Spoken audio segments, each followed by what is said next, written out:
إنا أنزلناه قرآنا عربيا لعلكم تعقلون.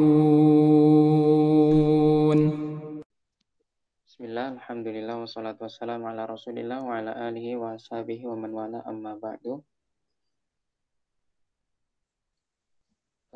Insyaallah pada pertemuan kali ini kita akan lanjutkan pelajaran kita, yaitu teori berkaitan dengan teori baca kitab, yaitu menggunakan kitab Mukhtarat Qawaidul Lughah Al-Arabiyyah, karya Syekhuna Waliduna Ustadzuna Abdul Rafiq Abu Muhammad Abdul Rafiq bin Ghufran Hamdani hafizahullah ta'ala, yang beliau selaku pengasuh Pondok Pesantren Al-Furqan Islami Gresik di Jawa Timur.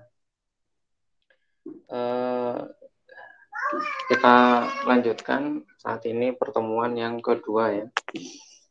Dan kita kemarin sudah bahas ya, muqaddimah dari mulai daftar isi dan apa yang berkaitan dengan isi kitab dari kitab Mukhtarat. Kemudian kita sampai pada pemateri bahwa kalimat dalam bahasa Arab terbagi menjadi berapa? 3. Pak Alwi ya? Dengan Pak Alwi ya? Ustaz 3. Baik. Anda manggilnya Pak Alwi ya? 6 Ustaz. Baik. Ya, insya Allah KPM kita interaktif ya. Maksudnya kita nggak cuma satu arah jadi belajar, tapi kita juga ada interaktif antar pelajar dan peserta ya. Kalimat dalam bahasa Arab terbagi menjadi 3. Apa saja Pak Alwi? Ada isim, ada fiil dan huruf. Baik. Apa itu isim? Kata yang menunjukkan benda atau sifat dan keterangan waktu. Baik. Kemudian fiil? Fiil kata yang menunjukkan kata kerja dan menunjukkan keterangan waktu. Baik. Kata kerja menunjukkan waktu tertentu. Baik. Kemudian huruf. Apa itu definisi huruf? Kemarin huruf yang bermakna apabila bersambung dengan kata yang lain. Baik. Huruf adalah kata yang kurang berfungsi kecuali apabila bersambung dengan kata yang lain. Kata yang lain. Baik. Kata lain itu isim atau fiil. Jadi seperti itu. Nah, kemudian bagaimana cara kita membedakan bahwa kalimat ini dia termasuk isim, fiil atau huruf? Bagaimana cara membedakannya? Ada tanda-tanda, setiap kalimat ada tanda-tandanya Ustaz. Setiap kata ada tanda-tandanya. Jadi dengan melihat tanda-tandanya. Pertama, melihat tanda-tanda, yang perhatikan tanda-tanda isim. Kalau kalimat ini ada tanda-tanda isim, maka dia termasuk isim. Kalau tidak ada tanda-tanda isim, maka dilihat apakah dia ada tanda-tanda fi'il. Nah, kalau misalkan tetap tidak ada tanda-tanda fi'il, maka dia termasuk, kalau nggak ada tanda isim, tidak ada tanda fi'il, maka dia termasuk apa Pak Alwi? Termasuk huruf. Barakallahu fikum. Sebelumnya udah pernah belajar Mukhtarat Pak Alwi? Belum Ustaz. Belum pernah sama sekali ya. Berarti pertama kali ini ya. Nah Ustaz. Baik, barakallahu fikum. Saat ini kita lanjutkan ya. Kemarin sampai tanda-tanda isim ya, udah selesai kita bahas. Terus kemudian pada pertemuan kali ini kita akan melanjutkan pembahasan yaitu fiil ya, definisi fiil sebagaimana yang sudah pernah kita sampaikan, yaitu adalah kata kerja yang menunjukkan waktu tertentu. Itu adalah definisi fiil. Nah, fiil ya ini terbagi menjadi 3 macam. Ya, karena dari definisinya dia menunjukkan waktu, kata kerja menunjukkan waktu tertentu. Nah, jadi bisa dari definisi ini bisa juga kalau kita hafalkan itu dia menjadi 2 bagian. Ya. Bagian yang pertama dia menunjukkan kata kerja. Nah, kalau dia kata kerja artinya, kalau dia kata kerja itu artinya adalah dia bukan kata benda atau kata yang lainnya, yang selain kata kerja. Kemudian bagian yang kedua, dia apa? Dia tidak cukup kata kerja ya, tapi juga bisa kita bagi keterangan berikutnya adalah yang menunjukkan waktu tertentu. Yang menunjukkan waktu tertentu. Nah, fi'il dari kalimat menunjukkan waktu tertentu itu terbagi menjadi 3. Pertama adalah fi'il madhi. Ya, pertama adalah fi'il madhi. Apa itu fi'il madhi? Yaitu adalah kata kerja waktu lampau. Ya, kata kerja ini adalah arti dari fi'il, kemudian madhi yaitu artinya adalah waktu lampau. Madhi itu yang telah lampau. Ya. Maka fi'il madhi itu adalah kata kerja yang menunjukkan waktu lampau. Contoh alima. Nah, alima di sini termasuk fi'il madhi. Kenapa? Karena dia adalah kata kerja yang menunjukkan waktu lampau. Ya, artinya apa? Ya, biasanya diartikan apa? Dengan kalimat telah. Ya, telah itu kan bermakna apa? Sudah terjadi. Nah, biasanya dia diartikan telah.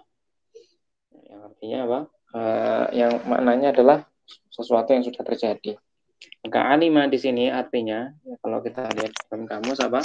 Mengetahui, ya mengetahui. Maka kalau alima ini termasuk fi'il madhi itu kita artikan apa? Telah mengetahui. Ya, kalimat dengan imbuhan telah ini menunjukkan ya, kalau dari segi makna ya, menunjukkan waktu itu sudah terjadi. Ya, pekerjaan itu sudah terjadi. Maka pentingnya saat menerjemahkan nanti dengan kalimat telah kalau dia itu fi'il madhi. Karena untuk membedakan nanti terjemah dari fi'il mudhari atau fi'il amr. Nah, jadi tidak hanya sekedar mengartikan mengetahui, tapi alima itu artinya adalah telah mengetahui. Kemudian kaburo. Nah, kaburo ini juga termasuk fi'il madhi. Nah, apa artinya kaburo? Pak Alwi tahu? Tidak, Ustaz. Artinya adalah besar. Ya. Besar atau bisa juga diartikan apa namanya? Sombong. Ya. Tuh. Kita coba lihat di kamus. Ya, kabura itu ya besar. Ya. Bisa diartikan besar atau membesarkan. Bisa diartikan apa? Ya, secara umum Besar. jadi artinya adalah besar. Besar ya. Makanya kalau pernah dengar kalimat apa? Kabirun. Pernah dengar kalimat kabir? Ya. 6, Ustaz, 6, kabir. Nah, kabir itu ada kata sifat yang artinya apa? Yang besar. Kalau kaburo ini kata kerjanya. Kata kerja ya, masdarnya adalah kabir.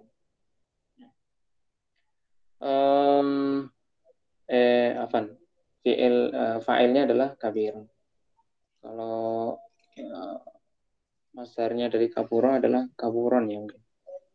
Baik. Jadi ala kulli hal kaburo ini adalah maknanya adalah besar dan dia termasuk fi'il madhi. Nah, mengartikannya adalah karena dia termasuk fi'il madhi maka mengartikannya dengan imbuhan kata telah. Ya, telah besar. Jadi seperti itu. Kemudian selanjutnya sami'a. Sami'a ini juga termasuk fi'il madhi. Apa artinya sami'a Pak Auli?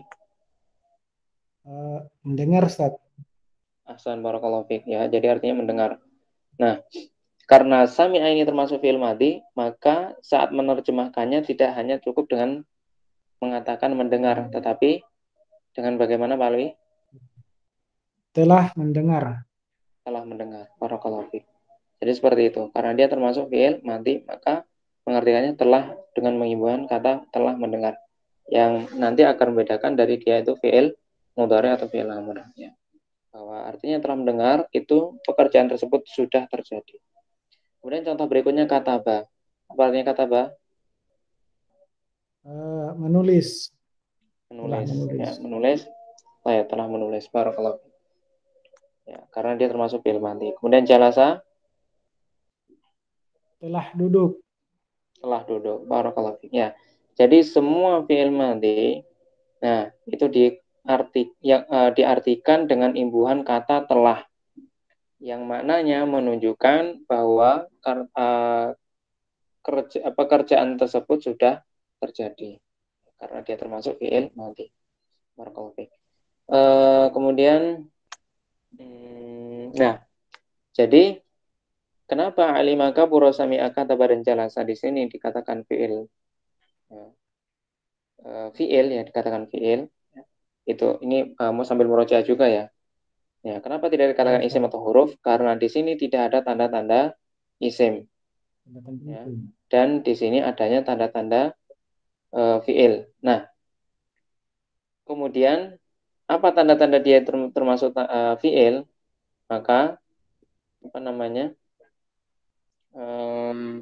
Nah, nanti insya Allah akan kita sebutkan tanda-tanda fi'il. Nah, salah satu tanda fi'il ya, di bagian fi'il madhi itu adalah kalau fi'il madhi ya, itu tandanya dengan dia bisa menerima tak taknis. Ya, dia bisa menerima tak taknis. Apa itu tak taknis? Tak taknis adalah ya huruf yang menunjukkan kalimat tersebut ya wanita. Ya.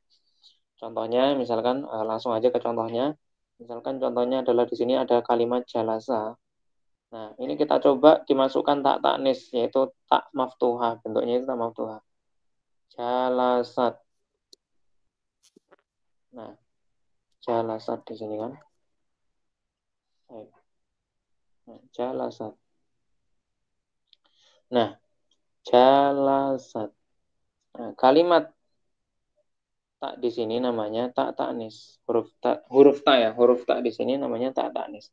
Dan ini sekaligus menjadi tanda fiil kalimat tersebut.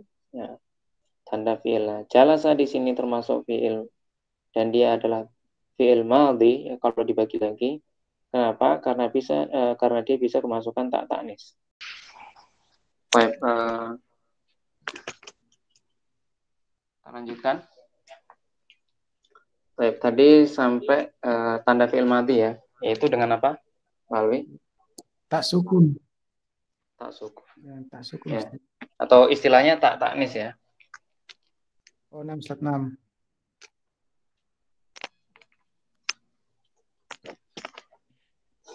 Baik. Nah, kemudian kita lanjutkan pembagian fiil yang kedua itu adalah fiil mudhari. Apa itu fiil mudhari? Yaitu adalah kata kerja yang menunjukkan waktu sekarang. Nah, fiil itu adalah kata kerja, kemudian mudhari itu menunjukkan makna apa? Waktu sekarang atau akan datang. Nah, ini kalau fiil madhi tadi itu menunjukkan waktu lampau, kalau fiil mudhari itu dari segi waktunya itu menunjukkan waktu sekarang atau akan datang. Contohnya adalah ya'lamu. Ini yang dari fi'il madinya adalah alima. Fi'il mudhari'nya ya'lamu. Seperti itu. Suaranya mantul-mantul nggak, Pak? Jelas, Ustaz, jelas. Jelas ya, nggak ada pantulan suara ya. Benar, Ustaz. Bagus. Kemudian ya'malu. Nah, itu afan. Fi'il mudhari itu biasanya diartikan ya sedang. Sedang. Jadi ya'lamu di sini itu arti secara bahasanya adalah mengetahui, maka kalau dia termasuk fi'il mudhari, kalau dia bentuknya adalah bentuk fi'il mudhari, maka mengartikannya adalah dengan imbuhan sedang atau akan. Ya, maka artikannya adalah sedang mengetahui atau akan mengetahui. Ya, tergantung konteks kalimat yang dibaca. Kemudian yakburu, maka artinya apa, Pak Alwi? Besar, sedang besar, begitu, Ustaz? Sedang besar atau akan besar. Kemudian yasma'u, sedang mendengar atau akan mendengar. baik. Kemudian yaktubu, Sedang menulis atau akan menulis.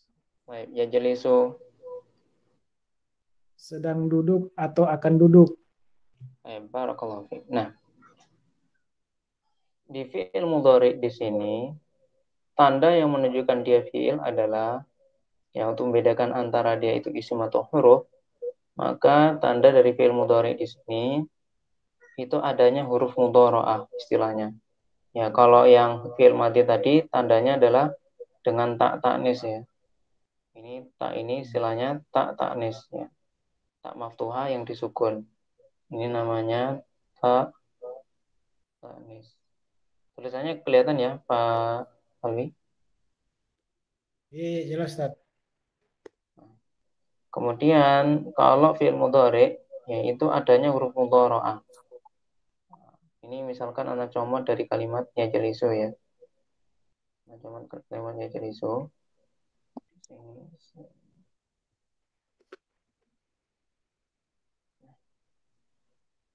Ini tanda fi'il mudhari'nya adalah kemasukan huruf mudhara'ah yaitu apa?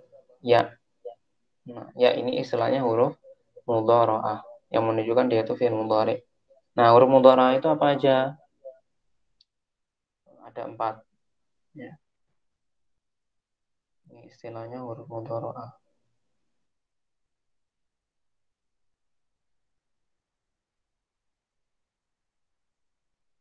Dan huruf mudhara'ah itu ada 4. Hamzah, kemudian nun, kemudian ya, kemudian tak. Ya, tak. Nah, jadi kalau disingkat itu jadi Anita. Ya, Anita. Nah, ini huruf mudhara'ah. Jadi kalau misalkan ada fi'il yang kemasukan huruf mudhara'ah ini, maka dia masuknya fi'il mudhari'. Ya. Untuk membedakan dia antara isim dan huruf, maka tatkala ada kalimat yang dia ada berawalan ya. Ini letaknya di awal semua. Alif, hamzah, nun, ya, ta. Nah, ini letaknya di awal semua. Kalau diawali dengan ini apa namanya? Alif, nun, ya, ta, maka dia termasuk fi'il. Nah, kemudian fi'il apa? Nah, fi'il madhi atau fi'il mudhari atau amar? Maka dia termasuk dianggap fi'il mudhari. Kenapa? Karena huruf-huruf ini diistilahkan huruf mudhara'ah yang sebagai tanda dari fi'il mudhari. Kalau kalimat tersebut kemasukan tak taknis, maka dia dikatakan fi'il madhi. Nah, jadi ya'lamu, yakburu, yasma'u, yaktubu, yajlisu, ini semua adalah fi'il mudhari karena adanya huruf mudhari yaitu ya. Nah, misalkan dia kemasukan hamzah berarti apa? A'lamu. Kemudian kemasukan nun misalkan naktubu, na'lamu. Kemudian kemasukan ya menjadi ya'lamu di situ ya. Misalkan kemasukan tak menjadi ta'lamu. Nah, nanti insyaallah kita akan mengetahui di pembahasan lebih luas lagi di pembahasan dhamir ya. Ya, apa namanya? Dhamir tersebut dimasukkan ke dalam fi'il mudhari ya. Dirubah ya atau digabungkan dengan fi'il itu menjadi fi'il mudhari. Dari sini insya Allah paham? Insya Allah Ustaz. Jelas ya. Kemudian fi'il yang ketiga, bagian fi'il yang ketiga yaitu adalah fi'il amr.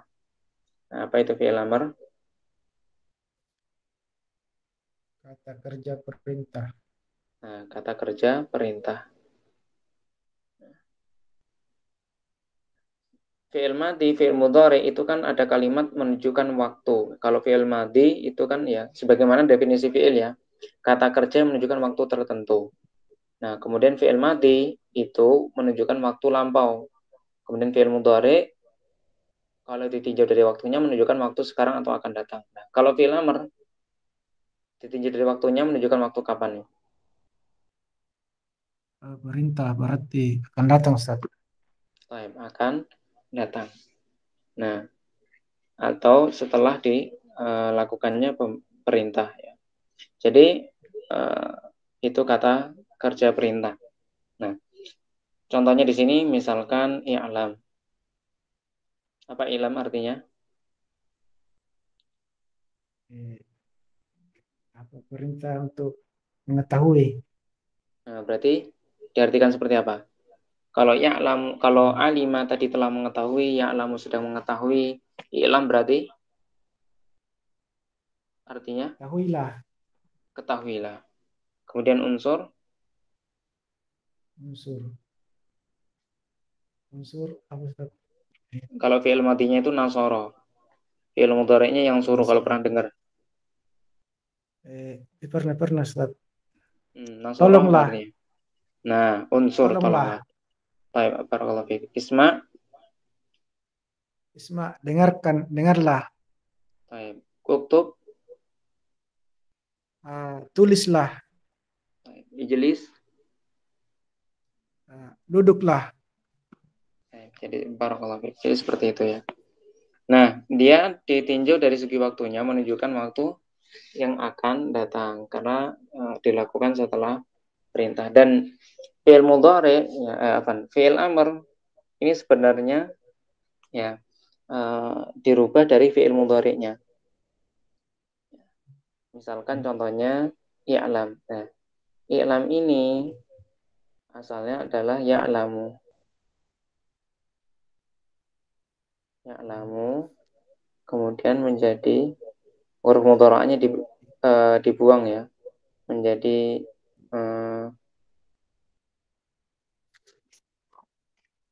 ini kan huruf mudhari'nya dibuang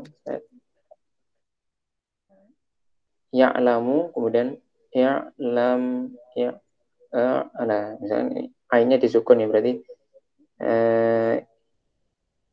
ya'lamu gitu misalkan. Nah, kemudian diberikan hamzah alif atau hamzah wasal istilahnya ya. Nah, kemudian disukun. Ditambahkan hamzah wasal dan disukun akhirnya menjadi ya'lam. Jadi seperti itu. Nah, semuanya sama. Isma itu dari yasma'u, kemudian huruf mudhari'nya dibuang. Dari tasma'u ya. Dari huruf mudhari'nya itu menggunakan tasma'u, kamu mendengar. Nah, karena kata kerja perintah itu biasanya ditujukan kepada orang kedua. Ya. Jadi perubahan dari fi'il mudhari'nya itu dari huruf mudhari'nya adalah berupa ta. Nah, tasma'u kemudian huruf mudhari'nya dibuang, taknya itu menjadi isma'u gitu kan. Kemudian dia tambahkan hamzah wasal dan karena ada penambahan hamzah wasal, maka hamzah wasal yang menunjukkan kata perintah, maka huruf terakhirnya itu disukun menjadi isma. Seperti itu. Insyaallah paham ya? Salah Ustaz. Baik, jelas. Kemudian berikutnya adalah huruf. Huruf itu adalah kata yang kurang berfungsi. Ya, sebenarnya dia tidak memiliki makna. Nah, kapan dia memiliki makna? Itu apabila bersambung dengan kata lain. Kata lain itu apa? Isim atau fi'il. Contoh, hal. Nah, di sini contoh huruf adalah hal. Hal ini nggak ada artinya asalnya. Tidak memiliki apa? Sebagaimana keterangan definisinya yang kurang berfungsi. Tetapi ketika hal yang bersambung dengan kalimat lain, yaitu misalkan fi'il madhi, misalkan hal katabta,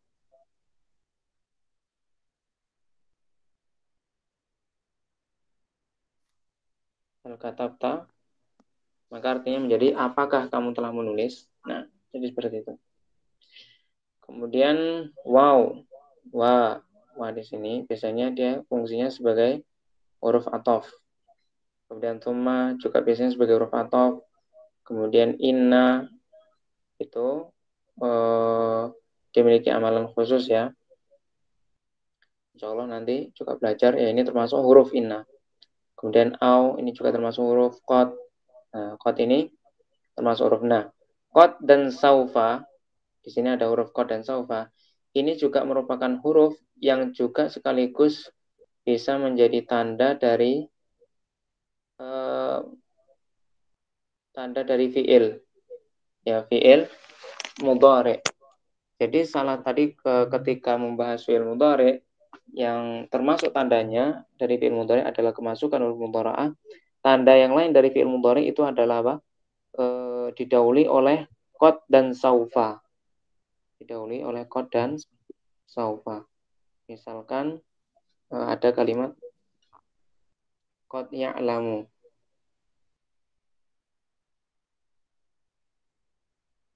Sini aja nih. Qad ya'lamu. Nah, ini ya'lamu ini termasuk fi'il mudhari. Kenapa? Adanya qad di sini. Karena qad dan saufa itu tidak masuk pada suatu kalimat ya, kecuali pada fi'il mudhari saja. Baik. Untuk huruf insya Allah cukup seperti itu ya sekilas. Intinya adalah seperti itu dan ini hanya sekedar contoh ya. Hal, wa, thumma, inna, au, qad, saufa. Dan insya Allah masing-masing ini akan kita pelajari pada pembahasan setelahnya. Baik, berikutnya apa tuh coba dibaca. Kelihatan. Babu al-bab ini Ustaz. Baik, Al-babu al-bab. tsani Barakallahu. Terus al-ismu min haitsu qawaidus sorfi. Terus Bab 2 isim ditinjau dari kaidah sorof. baik.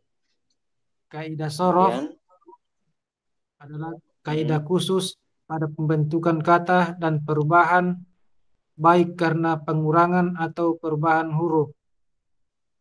Kebanyakan kata tersusun dari 3 huruf, kemudian diikutkan pada wasan atau timbangan fa'ala. Contoh baik. fa'ala,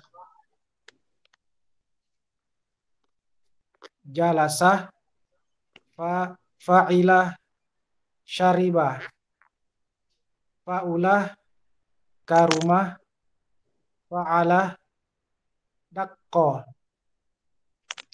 fa'alah, farroh. Nah, Ustaz. Baik, barakallahu fiik. Nah, ini bab al-bab tsani, kita masuk ke bab tsani. Itu membahas terkait dengan isim ditinjau dari kaidah sharaf. Al-ismu min haitsu qawaidus sharfi. Karena dalam kelas ini insya Allah kita akan pelajari 2 bab. Bab yang pertama itu adalah bab sharaf, bab yang kedua adalah bab nahwu. Ya. Jadi nahwu dan sharaf, dan kita pelajari di sini sharafnya terlebih dahulu. Nah, apa itu sharaf dan apa itu kaidah nahwu? Insya Allah nanti akan kita bahas ya. Secara umum untuk membedakan apa itu sharaf dan nahwu, bahwa sharaf itu adalah suatu kaidah yang fokus pada perubahan kalimat, ya perubahan hurufnya, ya, perubahan huruf atau kata dalam kalimat tersebut. Kalau nahwu itu hanya perubahan harokat akhir, jadi harokat akhir pada suatu kalimat. Kapan dia dibaca fathah, kasroh, kemudian dibaca dhammah. Nah itu masuk pada pembahasan kaidah nahwu. Kalau kaidah sorof itu fokus pada pembentukan katanya, ya baik dengan pengurangan atau penambahan hurufnya. Makanya di sini mu'alif ya menyebutkan bahwa definisi kaidah sorof itu adalah apa? Kaidah khusus yang pertama. Ya, kaidah khusus pada apa? Pembentukan kata dan perubahannya. Ya, jadi pembentukan kata dan perubahan kata. Nah, bagaimana pembentukan dan perubahan kata itu? Yaitu dengan pengurangan, ya, dengan pengurangan atau penambahan huruf. Jadi seperti itu. Nah, kebanyakan kata tersusun dari 3 huruf. Nah, ini asal kata ya, tersusun dari 3 huruf. Nah, dalam bahasa Arab kata itu asalnya terus apa? Dalam bahasa Arab itu semua kata itu asalnya ya, atau bukan asal sih, kebanyakan ya, kebanyakan itu tersusun dari 3 huruf. Jadi nanti kalau kita baca kitab dan mencari di kamus apa arti dari kalimat ini, itu dicari asal hurufnya. Itu biasanya tersusun dari 3 huruf dulu. Kalau nggak mungkin 3 huruf berarti 4 huruf. Nah, kemudian diikutkan wazan fa'ala. Karena kebanyakan itu 3 huruf, maka diikutkan wazan fa'ala. Nah, wazan itu adalah istilah ya, dia sebagai timbangan atau patokan. Nah, patokan. Contoh, fa'ala ya, Wazan fa'ala istilahnya wazan, artinya adalah timbangan sebagai tolak ukur lah. Fa'ala itu contoh kalimatnya adalah jalasa. Nah, kemudian fa'ila ini sebagai wazan dari syariba. Ini sekitar contoh ya. Kemudian fa'ula itu wazan dari karuma. Kemudian fa'ala itu wazan dari dako ya. Fa'ala lagi dari dako. Lah dako ini asalnya adalah 3 huruf. Walaupun secara tulisan dia 2 huruf. Tetapi asalnya dia itu adalah dakoko. Dakoko. Seperti ini. Cuman karena huruf kedua dan ketiga ini kembar, maka dalam bahasa Arab dia di kaidah bahasa Arab dia ini digabungkan karena kembar 2 huruf. Daripada dakoko itu kan menyulitkan pelafatannya, maka langsung digabungkan. Ada kaidah khusus ya bagaimana perubahan dia menjadi dako. Itu asalnya adalah dakoko, makanya dia mengikuti wazan fa'ala. Kemudian yang mengikuti wazan fa'ala yang lain adalah farro. Nah, farro ini asalnya adalah faroro. Ya, faroro. Karena huruf kedua dan ketiga itu hurufnya kembar atau sama, maka dia digabungkan menjadi farro. Nah, ini sekedar contoh. Nah, contoh perubahan kata ini ya. Contohnya misalkan ya, dakoko menjadi dako, faroro menjadi farro. Ini masuknya ke kaidah sorof ya. Jalasa ini istilahnya apa? Fi'il dari kaidah sorofnya dia termasuk fi'il apa, syariba termasuk fi'il apa, karuma termasuk fi'il apa, dako, karena dako dan karuma ini berbeda wazannya ya, fa'ula dan fa'ala. Nah, ini semua masuk ke kaidah sorof. Ya. Secara umum seperti itu. Barakallah. Ada yang ditanyakan sampai sini? Salah jelas Ustaz. Sangat jelas ya. Sementara itu dulu mungkin. Kalau waktunya mungkin sangat singkat ya. Untuk pertemuan berikutnya insya Allah kita masuk ke pasal pertama. Ya, karena isim itu kan ada 7 pasal ya. Kita sampaikan kemarin di bagian mukadimah pertemuan pertama. Dan kita insya Allah pertemuan berikutnya masuk ke pasal pertama yaitu al-ismu bin nadhari ila bunyati. Isim ditinjau dari bangunan huruf akhirnya. Nah, ini termasuk kaidah sorof. Yang pertama di sini apa? Pembahasannya pasal pertama yaitu ditinjau dari bangunan huruf akhirnya. Ya, kita meninjau hurufnya, huruf akhirnya itu. Jadi bukan meninjau harokat akhirnya, tapi bangunan huruf akhirnya. Makanya dia masuk ke kaidah sorof. Nah, sementara sampai sini dulu. Jika tidak ada pertanyaan, karena apa? Di sini sudah masuk waktu sholat subuh ya. Kita tutup dengan kafaratul majelis. Subhanakallahumma bihamdika asyhadu an la ilaha illa anta astaghfiruka wa atubu ilaik. Assalamualaikum warahmatullahi wabarakatuh. Waalaikumsalam warahmatullahi wabarakatuh.